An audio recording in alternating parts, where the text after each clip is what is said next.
What's happening?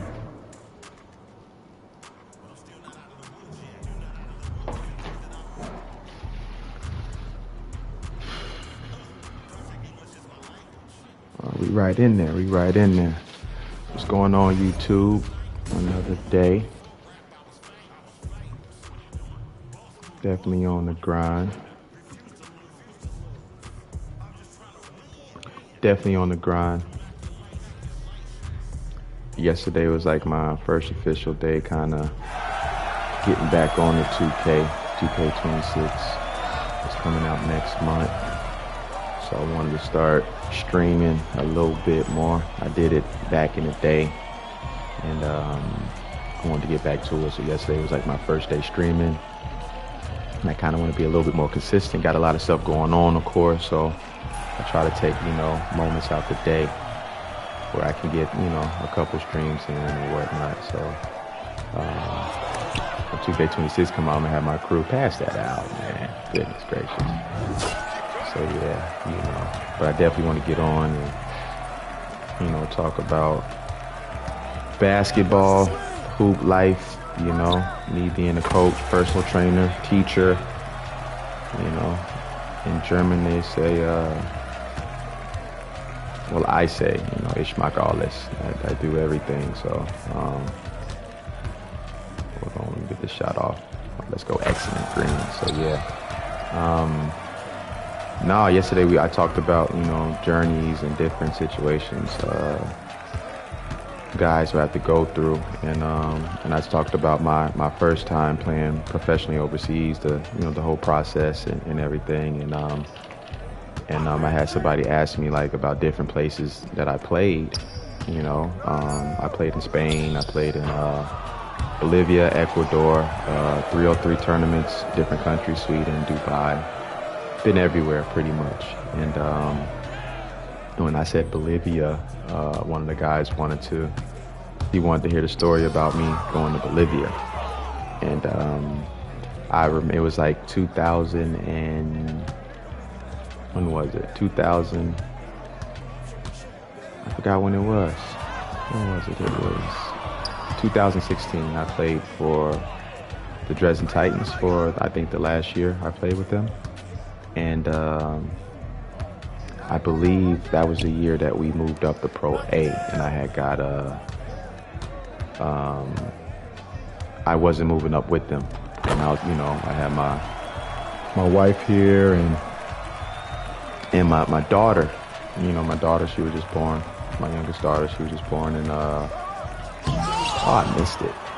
So it was kind of like, for me, it was like, dang, what's the move? Because definitely I still wanted to hoop. So my teammate at the time, Randall Holt, he told me about, he dropped this guy. He told me about opportunity. I mean, because after I had the meeting with the club, and it was cool, it's just business at the end of the day, But when I had the meeting with the club, after that, I went to Randall's apartment, and I told him like, yo, they're not gonna move up with me. I guess it's cool, you know what I'm saying? And he's like, well, I got this move in Bolivia, I can give you the information. But I still was kind of like still trying to dang, okay, what's the next step? And just after talking for 20 minutes, I was like, yo, man, let me get that information, right? So I got the information. I reached out to the guy, and I didn't really expect nothing for real, because a lot of times when you reach out to people, is extra, especially when you're dealing with different countries and all that. So they end up hitting me back. I sent them some tape. I sent them some tape and a highlight tape, and that was cool. So we already scheduled, me and my wife, we already scheduled, I gotta make that. We already scheduled a trip to New York, was it May 11th? I think May 11th, 2017, I believe. I believe that's when it was. I don't know if the season was 2015-16 or if it was 16-17. It might have been 15-16. I don't know. But it was May 11th. May 11th that year. We was going to New York, right? So I didn't really hear nothing. I told the club, Pinchincha Potosi. I told the club about when I was going to be in New York, and I didn't think nothing of it because they didn't say anything about it. So I remember them hitting me up May 12th saying, hey, we're going to get the ticket. I'm like, okay, we're going to get the ticket. So I said, you know, when you're overseas, it's like when they say they're going to get a ticket, that's fine. But until you see the ticket, that's when it's real. So they end up sending the ticket May 12th, and they had me flying out of Newark, New Jersey. You know, I'm in Queens, New York right now. So Newark, New Jersey, you know, that's a little trip. And then the traffic in that area is crazy. So we drove down there, and I end up catching the flight May 13th. So I go to Newark, New Jersey. Then I go to Miami. I stay in Miami for a day, and then I fly to Bolivia. And I forgot the city that I flew in. But when I got there at like 5 o'clock in the morning.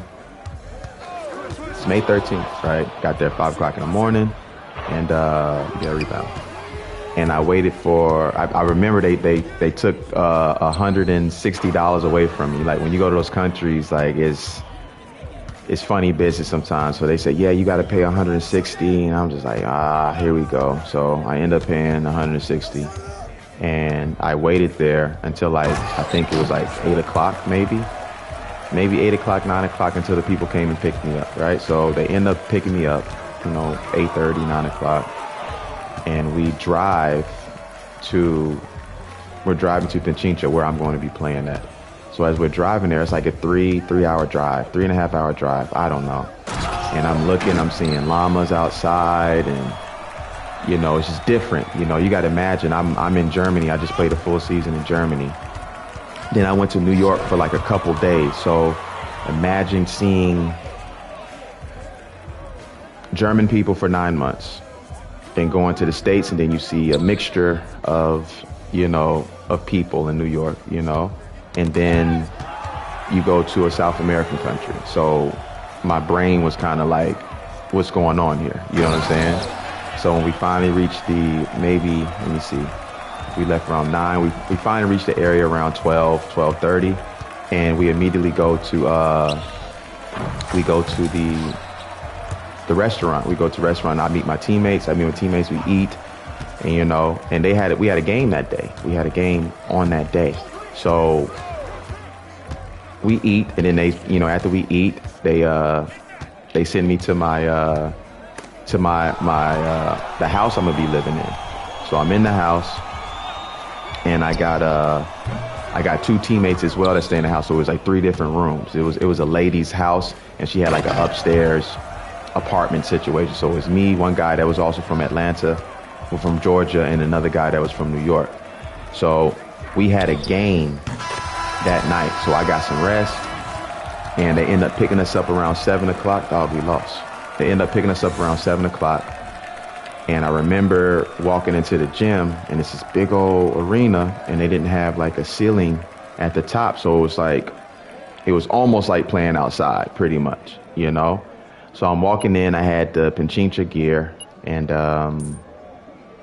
I walk in, and the fans get up, and they're saying, Andrew, they're clapping their hands and all this other stuff, I played in Ecuador some years back in 2013, and the altitude was very high. It was very high. But playing in Bolivia, it was super high. I couldn't breathe. So I remember how it felt when I was in Ecuador. So I want to say, let's see. Let me do I don't want to give you the wrong. Let's see. How do you say it? Let me see. Above sea level. Hold on 1 second.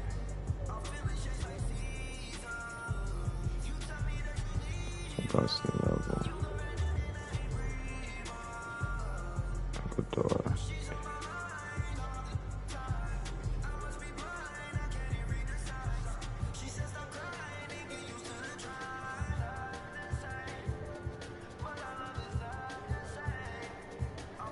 El Alto. Okay, what about potency?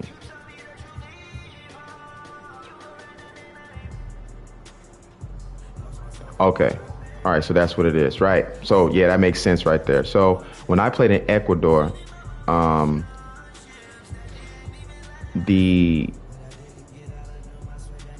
believe like you can't breathe in these countries. It's almost like going into space. And space, I mean, that's a whole different level, right? So it was like 2,850 meters above sea level in Ecuador, Quito. That's where I played at before Bolivia some years back. But in Bolivia, it's 4,090. And I remember there used to be a restaurant called 4020 because at that restaurant, that's where the altitude, you know, it was at above sea level was like 4,020. So I get to this place on the first day, and I fly in. I'm coming, you know, I'm still jet lagging from you know, I'm coming from Germany. I'm in Germany, you know, for 9 months straight, probably longer than that, you know. And then I go to New York, I go to Miami, then I go to Bolivia. I travel to another place in Bolivia, meet my teammates, have lunch, go rest a little bit. Now we're at the Coliseum. I can't breathe. I remember when I got off the plane from Miami, when I got from Miami to Bolivia, the lady said, walk slow. That's what she said. When I was getting out, she said, make sure you walk slow. And I was like, I don't think she understands. I'm about to play, right?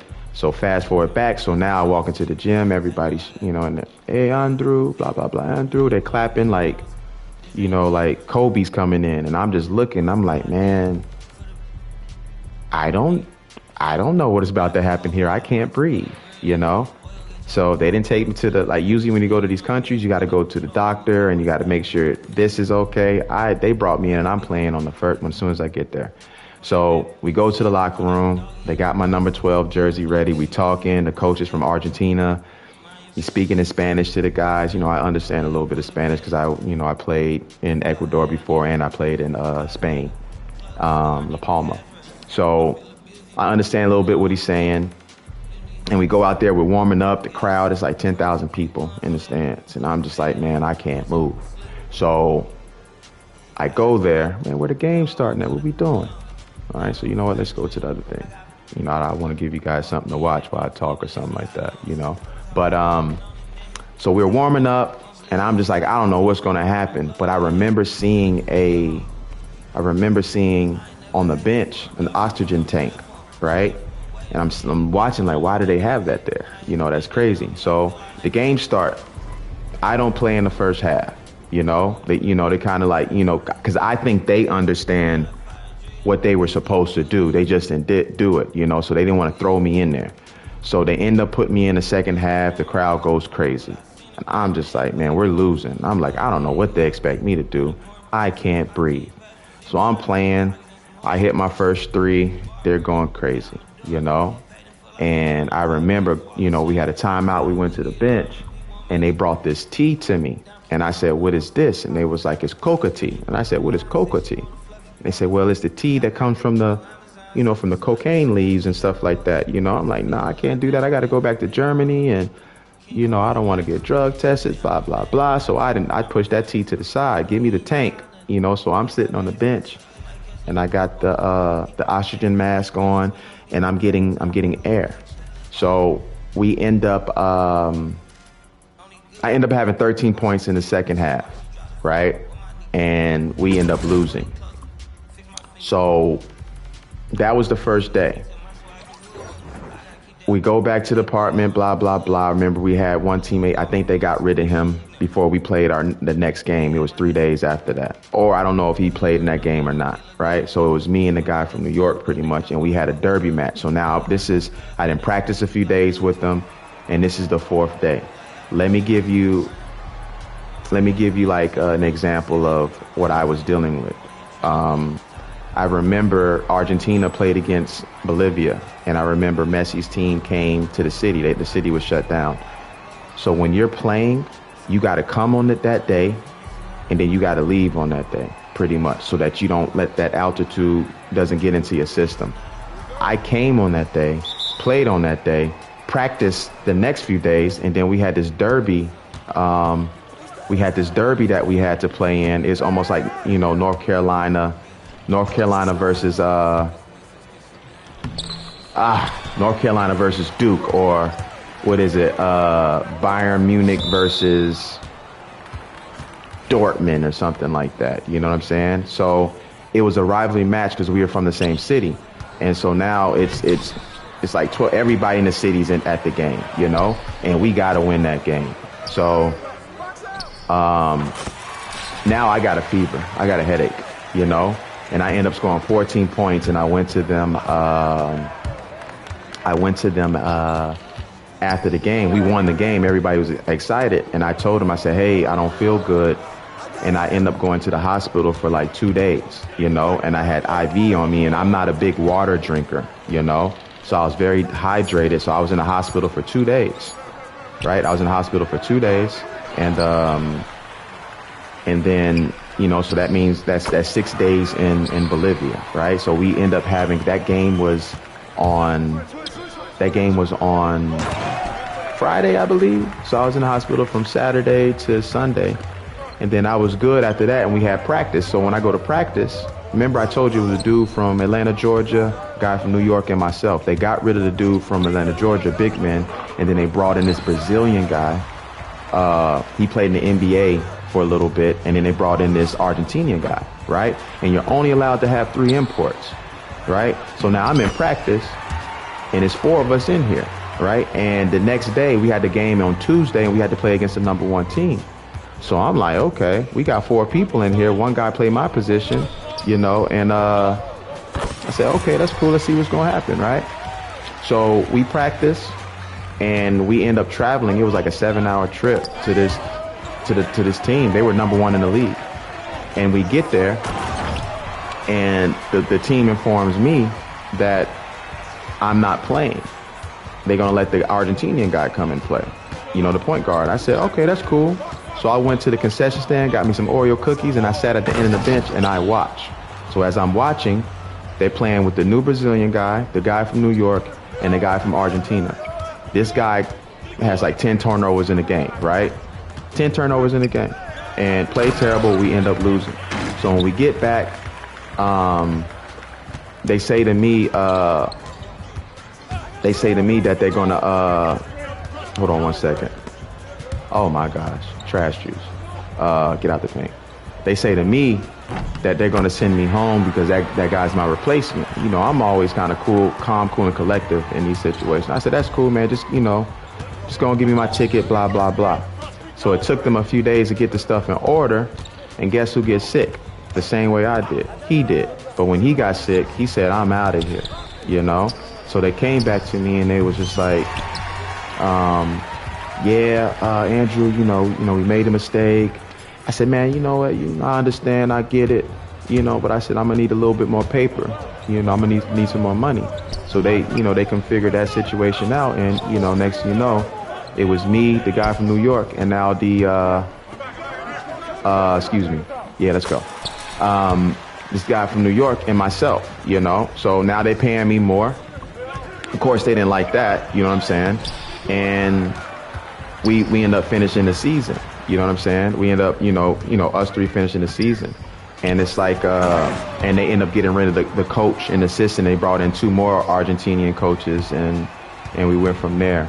But it was like, that situation was like, I think it kind of changed my mindset on how my body worked, you know, because it's like, when I went to this place, I didn't go to anybody's doctor. Like, you have to make sure that you're straight. And these people didn't make sure that I was straight. I pretty much got off the plane and just went out there. You know, I thought I was going to die the way that I felt, you know. And that situation was crazy. So we end up making it to the finals, where we played against that team that beat us when I was eating the cookies and sitting on the bench. And we end up losing in the finals, and that was that situation, you know. So it was crazy to me, because it's like, that was a time where I saw that my body was pushed to the limit, and I kind of do it to this day. Like, a lot of times when I go to these 3-on-3 tournaments, I may not eat. Like this last tournament I played in iHeartFest, I didn't eat until I didn't eat until after the tournament. You know, I didn't. You know, like I would fast during the tournaments. You know, and he tried to get freaky with it. You know, but I think it goes back to when I played in Bolivia, because my body was put to the test I'm not advising anybody to do that because I had to. I practiced fasting through those situations, but for me dealing with that situation in Bolivia, it kind of changed my outlook on how the body works. You know, like my body was still able to maintain a certain level of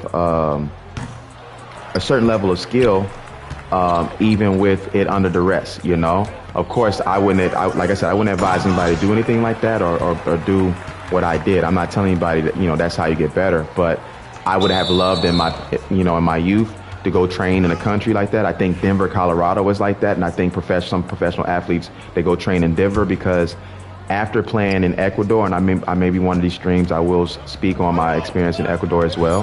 And I still have more time. But after playing in Ecuador and Bolivia, I felt better afterwards. You know, my body, I felt like Superman afterwards. So yeah, but that experience kind of really changed how, you know, I felt how the body works, you know, because I was really under a lot of duress during that time, you know. So, but yeah, that definitely was a cool situation. And, you know, like I said, I think that it added more years to my career, to be honest with you, you know. So I was definitely ready to leave because when you play in countries like that, your body has to get acclimated to everything, the water. And I remember when we would go out, they would have these street vendors, and we used to call them like murder burgers because they used to have a bunch, like they didn't have like a garbage system where they come picked up. They used to throw the garbage out in the street, and the stray dogs would be out. So we would go out and it'd be stray dogs out, and they're eating out the garbage and stuff like that. So I'm like, yo, I'm not eating none of these street burgers. I guarantee they are getting, some of them street burgers might be dog. You know what I'm saying?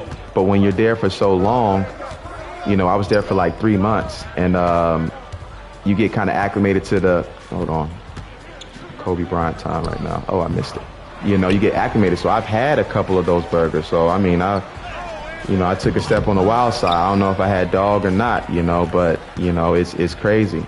And I remember, like, after the season, I had an opportunity to play in Peru, Argentina, and all that other stuff, you know. And I was like, you know, my daughter at the time was like 9 months. And, you know, I had asked my wife, I was like, yo, like, we got more opportunities to play, you know, for me to play in South America, but I'll be gone for a month here and then 2 months here, because in South America, when you play, you know, some of those countries' tournaments are only for like 3 months, and then the next tournament, and when you're in that market, you can be playing, you know, your name, you know, will get moved around a lot. So I had told my wife at that time, like, listen, I got this opportunity, that'll turn into this opportunity, and I said, it's up to you. I'll be gone for a month or so, and I'll be back. And she was like, no, we'd rather just have you here.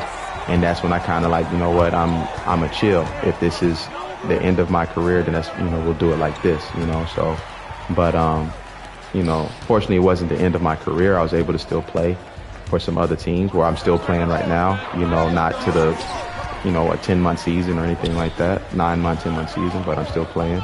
But that experience was definitely like a big one in my career, you know. But I was definitely ready to go home, you know, and have some of my wife's lasagna and stuff like that, because I was eating kind of the same stuff all the time over there, and I wanted to get back to some home cooked meals and all that stuff. But I would definitely say the Bolivia situation was super cool, and it was a good experience. But it was kind of like, you know, right after, like, you know, when you played in Europe, like when you play in Europe, it's like from, you know, pretty much August to June. And then South America, you know, in Mexico and different places, they have, you know, their schedule is a little bit different.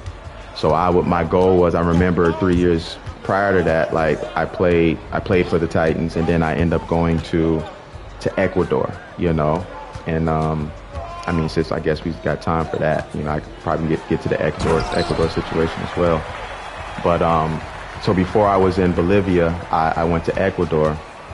And I remember during that time, I used to, you know, I didn't have an agent. I would reach out to I would reach out to everybody, agents from everywhere. I would BCC everybody, and that year, when I first played with well, not the first time, but the second time, because I remember in my stream yesterday, I talked about my first journey where I played like 3 games with the Titans. I played 3 games with them in 2008, December. And then I moved on to Archesleben, and then after that, I was home for a month, and then I went to Spain, then I came back to Archesleben, and then I played, then I went to the Titans. So I played for the Titans that year. We just moved up to Pro B, and we almost got regulated back down. Let me green this real quick. Yep. And so I ended up re-signing with them on my birthday, April 30th, and then I ended up going to Boston with my good friend Vince. And I was going to stay out there with him because there was a camp as well. So I was out there with him, and we were looking for like, a little summer job, something that, because I wasn't making that much money, at that time. So we was looking for summer jobs and all that other stuff, and grinding and all that other stuff. So on May 20th, this agent hit me up. Talk about an opportunity in Ecuador. And I'm like, okay, smooth, cool, right? And then this other agent hit me up talking about the same job, So I had 2 agents. I was corresponding with 2 agents at that time. I don't have an agent, and they're talking about this job. So I had to make a decision. So the agent from Argentina had me and 2 other guys on this list, right? And I was new in that market. This is before Bolivia. So they had me and 2 other guys. I don't remember when I found that out, but I knew that this other guy had like me and 29 other guys, right? So they both was talking to me, and I had to try to figure out which one was real. So the guy from Argentina, he kept it solid, right? And the guy from, I think he was from Uruguay, I think so. And so I was corresponding through email, and I'm talking to them. So when I was speaking to the guy from Argentina, he was just kind of like, he was, telling me like, yeah, this is the situation. This is what you can get. And he was telling me how much I could get at that time. And I'm like, okay, this is crazy, And the other guy was like, hey, man, don't sign with that Argentina agent. I can get you something in Colombia. I think at that time, Ecuador was like $5,000 a month, right? So I'm like, all right, bet, let's do. I could do that. And then the Uruguayan agent was like, no, don't sign with him. I can get you something in Colombia for $7,500 for a month. So if you do the math, to make $7,500 in 1 month is better than getting $5,000 in 1 month. However, if I would rather get that $5,000 for 3 months, and then I have more opportunity to get film and build my resume. So I saw that the dude was telling me not to sign with him. So for me, it was like I felt like that was more legit, So I didn't sign with the Uruguayan. I don't know if I'm saying that right, and if I'm saying it wrong, I apologize. The guy from Uruguay. I didn't sign with him. I signed with the other agent, and we started. So I end up making a team for UTE, and it's a team in Quito, Ecuador.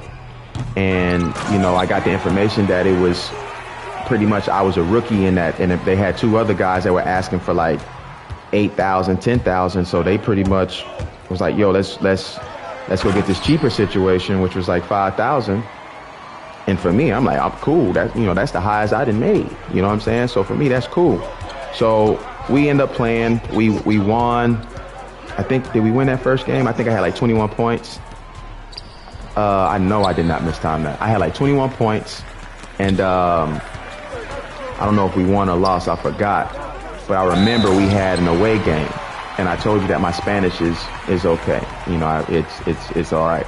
And I remember the coach was speaking about one of the players that was on the list, and he mentioned a name, and I said snap, because I know they wanted to get rid of one of my other teammates. I don't think they were really cool with him, but I was like, you know what, just to be all right, like if he's asking for a guard, that's kind of close to my position, even if they get rid of him, that still can kind of be like, that can kind of mess me up a little bit. You know what I'm saying? Because I was like the primary ball handler and stuff like that. So I was averaging like 21 points in 3 games. So then I was like, you know what, let me turn it up. So the next game I had 38. The next game I had 30. And then after that, it was like, okay, no, we got to rock with him. You know what I'm saying? And so, yeah. So they end up keeping the whole team. And let me see what else happened there. We were number 2 in the league, pretty much, and we were pretty much supposed to be a finals team, and we end up losing in the semifinals, I believe. Yeah, I think we ended up in the semifinals. So we kind of underachieved a little bit, and I remember because I signed back with the Titans for the 2013-14 season, and I remember that agent came to me, the one that got me that job, and said, hey, I have an opportunity for you in Brazil for $8,000 a month. So here we go. I went from $5,000 to $8,000. And I was like, I remember that they wanted to give that job to the champion, this Cuban point guard, and they wanted to give that job to him first, And for some reason, I was like, man, let me get that. I don't know. It was weird. I always signed back to Dresden Titans, and I was on some loyalty type stuff, I'm honoring the contract. If I knew what I know now, I probably would have did something differently. So I pretty much told the agent, I was like, hey, listen, I signed back, with my team in Germany, and I'm going to do my thing out here, and we're going to turn that 8,000 into 16,000. And he was just kind of like, like, I understood the business, but from his side, I didn't understand it from his side, because if you got me a contract for 8,000, he's getting paid every month pretty handsomely, pretty good, So I didn't take that. So in his eyes, he probably like, yo, he's not loyal. I put him in a position to get this 5. I really can't rock with him, So I end up going back to the Titans, knowing like, okay, this is my last situation in Germany, because I'm getting to the bread. I seen where the bread is at, So I'll come back to the Titans, and we go 17-5. We tied for number 1 with Hanau in the I think it was Pro B South at the time, and we was in a really good position. We was rocking, So I remember we made it out the first round, and then we got to the semifinals, and we played against Swell. So we played against Swell, and, I'm cooking. I got all the tapes. I watch it every now and again. And I'm cooking. And I remember this was like we were 1-1, and this was like a do-or-die game, And, I just told you earlier that we went from almost being regulated the year before to being number 1.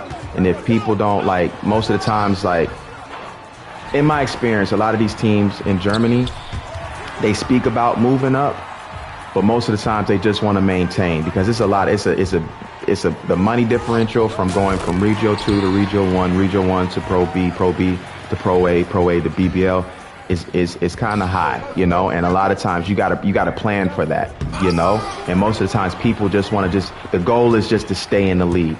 And that year we overachieved, right? So I remember when we played against Swelm, I'm Mr. Don't Get Tired, So I would play 35 minutes. And I remember my coach at the time, it was 4 minutes left, and he took me out the game.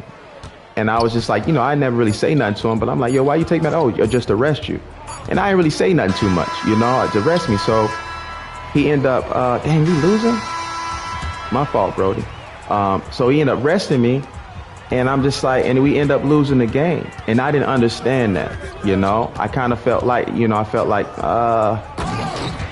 don't think you wanted to win for real. I think we achieved what we were supposed to achieve. And you took me out the game to rest me, and I was cooking. I was doing whatever I wanted to do when he took me out the game.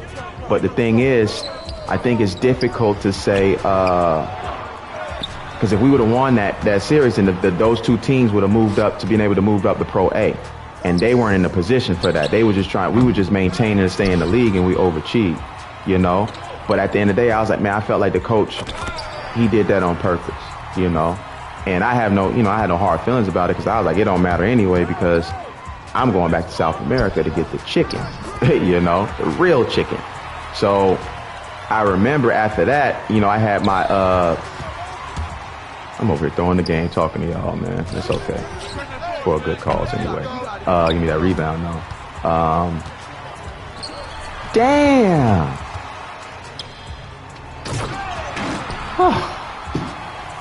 Anyway, so I end up having my exit meeting with the club or the Titans or whatever, and basically I think they wanted to pay me the same amount that they gave me, and I was already in my mind it don't matter what they offer me anyway. I'm in South America, and at the same time, this is what my now wife, me and her was kind of we was kind of close, getting close, and so we pretty much, I guess we the Titans we're gonna go ahead and not resign and all the other stuff because I was ready to go to the next level, you know what I'm saying, and I had a really good year that year, so once we figured out we're not gonna resign, I ended up going back to the States, and I contacted my agent, and he was kind of ghosting me pretty much, and I'm like, damn, okay, what's going on? Blah blah blah. And I'm just waiting, and then I just played in Ecuador, and I killed in Ecuador. So I reached out and I was like, yo, what's going on in Ecuador? You know what I'm saying? And oh my goodness, maybe I don't need to be playing and talking at the same time. And he tried to dunk on me. So I talked to my agent, was like, yeah, they want you to come back to Ecuador. And I remember the team that won, they had that point guard. Remember I said that was supposed to go to this team in Brazil that was offered to me afterward. And then they had this other guy. He was like the Cuban Durant, for real. He wore number 30. He was Durant out there. So the team that I played for in Ecuador ended up bringing him over there. And then they tried to offer me, remember the year before I had $5,000 a month. They tried to offer me $2,000. And I'm just like, hold on. When I was there the first time, you wanted to give me $5 and y'all chopped me in half. I'm like, no, I ain't gonna do that. I'm in a whole new market now. So you're not gonna change my market value now. You know what I'm saying? So I didn't take that $2,000, but like I said, they gave the Cuban Durant all that money, and I understand that. You got to do that, you know what I'm saying? So now I'm sitting here and I'm waiting. I don't have nothing, you know what I'm saying?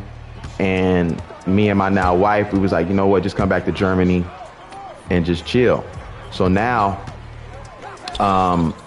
it's a week before I'm getting ready to go back to Germany. Got the ticket and everything. The agent hits me up and say, hey, he got something for $5,000 in Colombia. And I'm like, damn. I said, okay.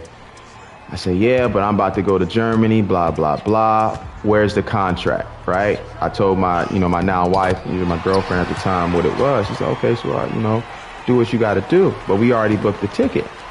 So days go by and I'm asking them like, yo, what's up with the contract? What's going on? It's 4 days out. I'm getting ready to go to Germany. Don't go to Germany. This, all that, whatever, right? And he, hold on one second. I do not want to get a steal. What we got? Somebody got to cut. Somebody got to do something. So it's a few days out. I'm getting ready to go to Germany. No contract signed, nothing like that. So the day of. Still no contract. He said, yeah, don't get on the plane. I'm organized. I'm working on it and stuff like that.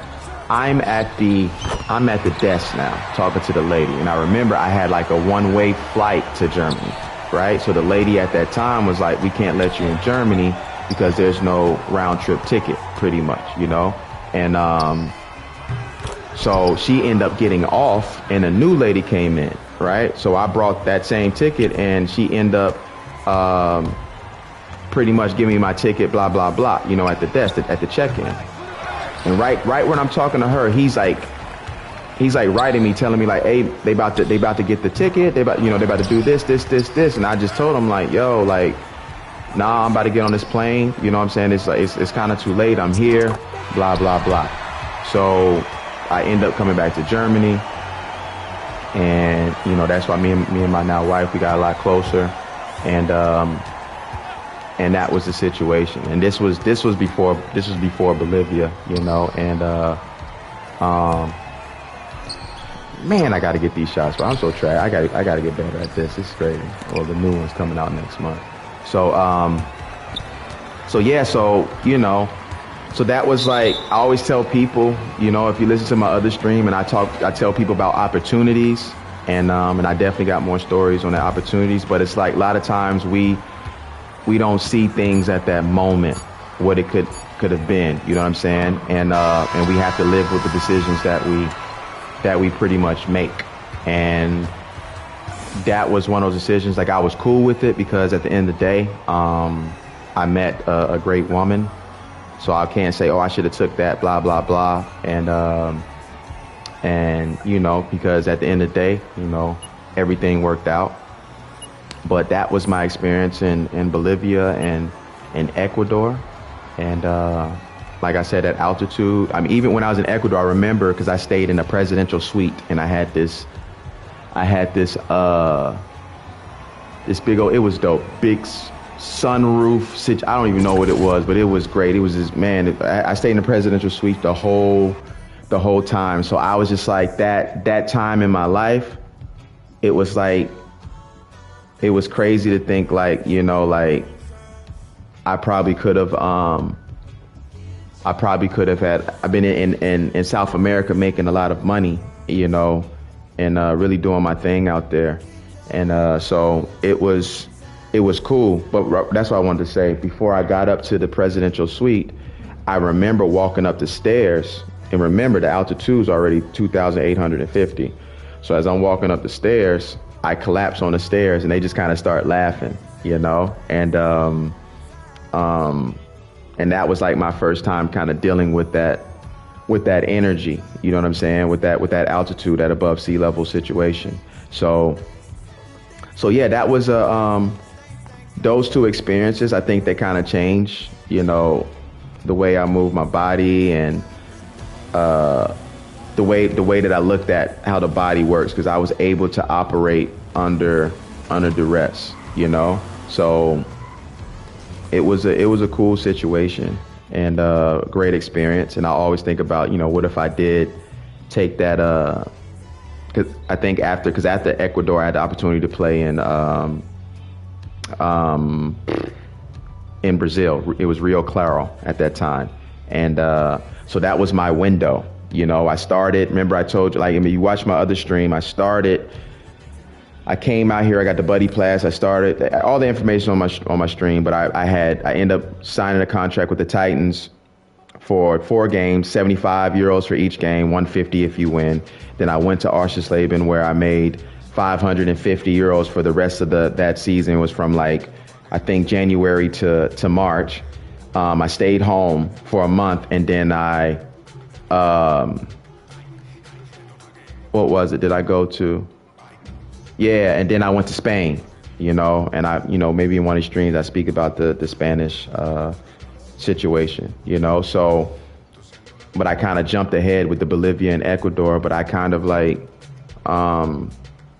that window from 2013 and 2016, that window was my opportunity to go into another market. Like, I was already in a European market, and I was able to, you know, be in a different market, and that's very difficult. It was guys that played in higher leagues that was writing me, asking me, how did I do that? You know, and I just said, man, I don't know.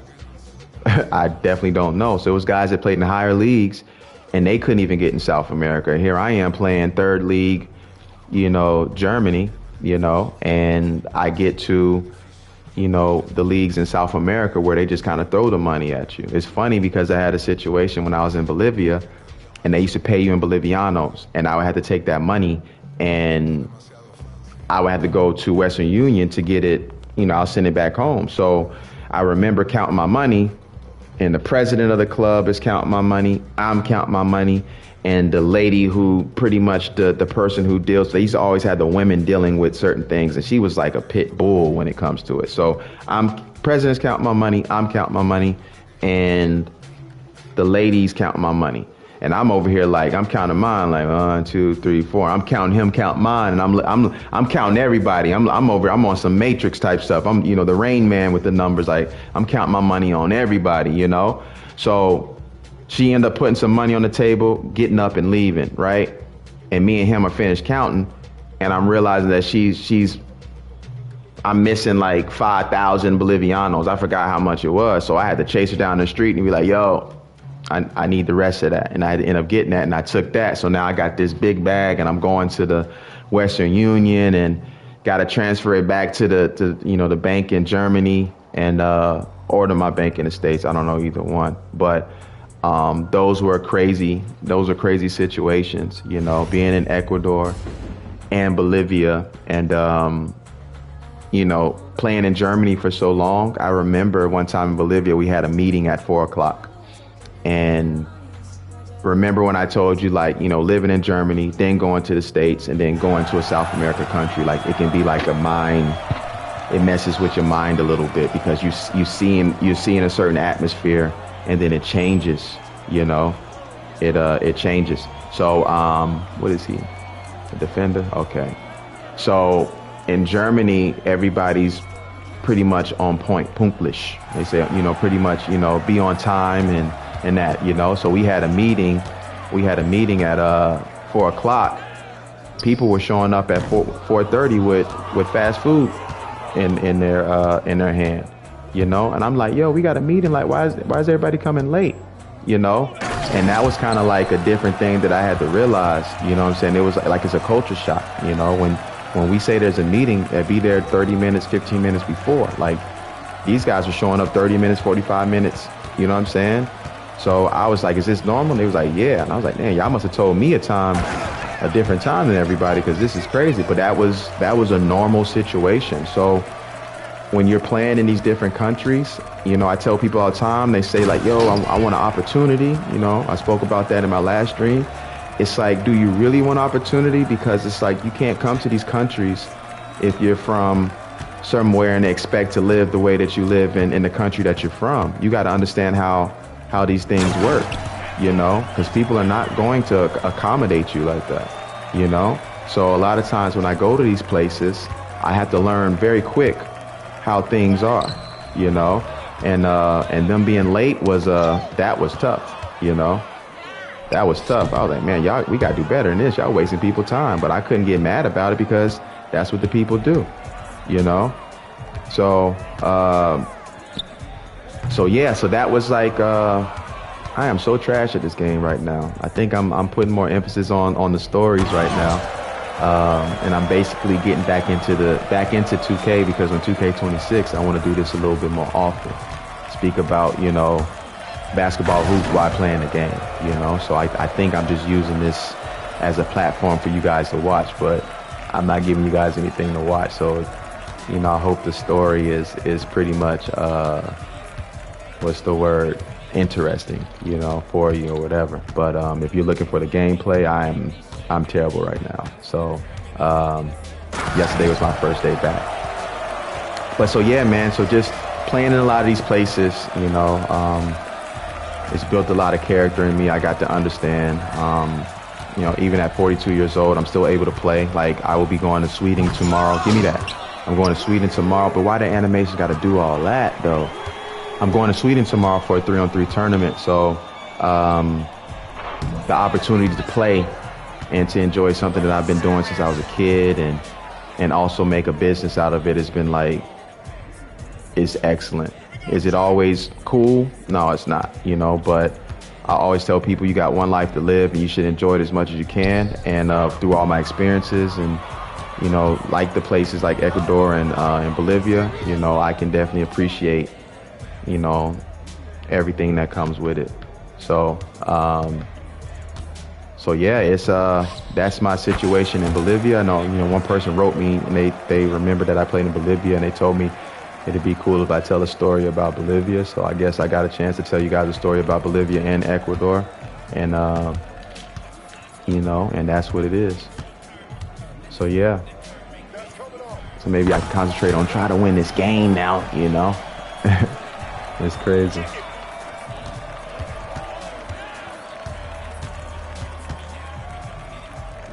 Let's go.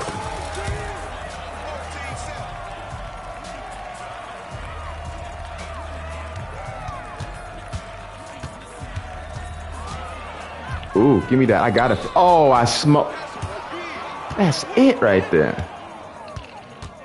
That's it. Oh, he jammed me. Let's go. Reach and foul. What happened? I can't believe I smoked that. That's crazy.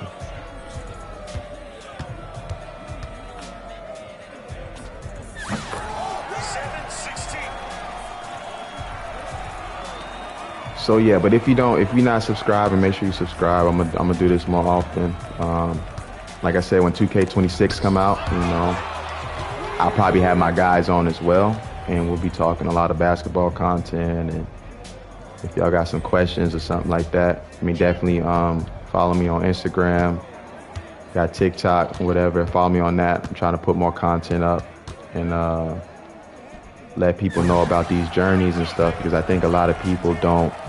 I think, like I spoke about in my stream yesterday, a lot of people, we live in a social media world, and they see the atmosphere, but they don't know the other stuff that comes with it. Like everybody wants to be a professional basketball, but you don't know the other part of it. Just living in the country or understanding what it takes to be chosen to be a part of this situation. They think it's just about just playing and, come here. Oh, you can't give that to him, 2K. Thank you.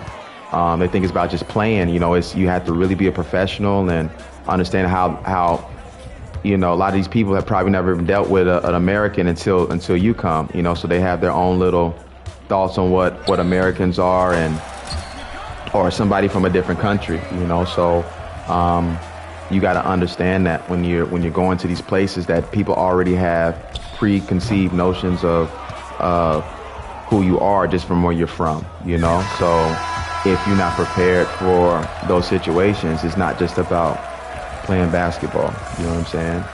It's not just about playing basketball at the end of the day. It's definitely a business. So when people ask me about these opportunities and how they can get on, and I'll ask them questions like, questions to pretty much say, are you truly prepared for this? But I don't think they truly understand that, because they just want the atmosphere of it.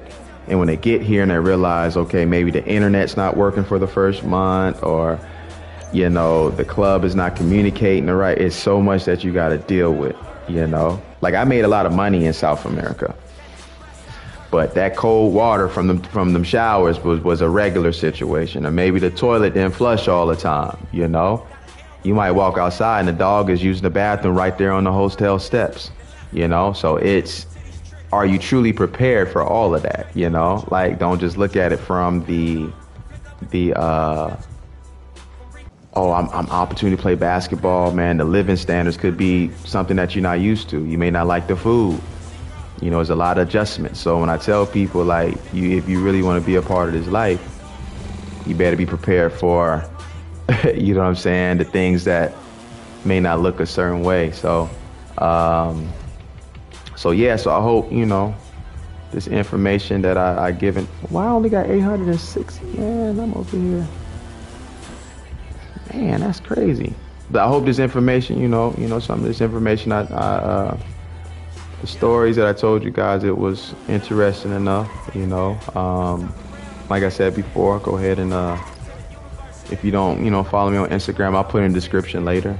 Follow me on Instagram. Check out the other streams.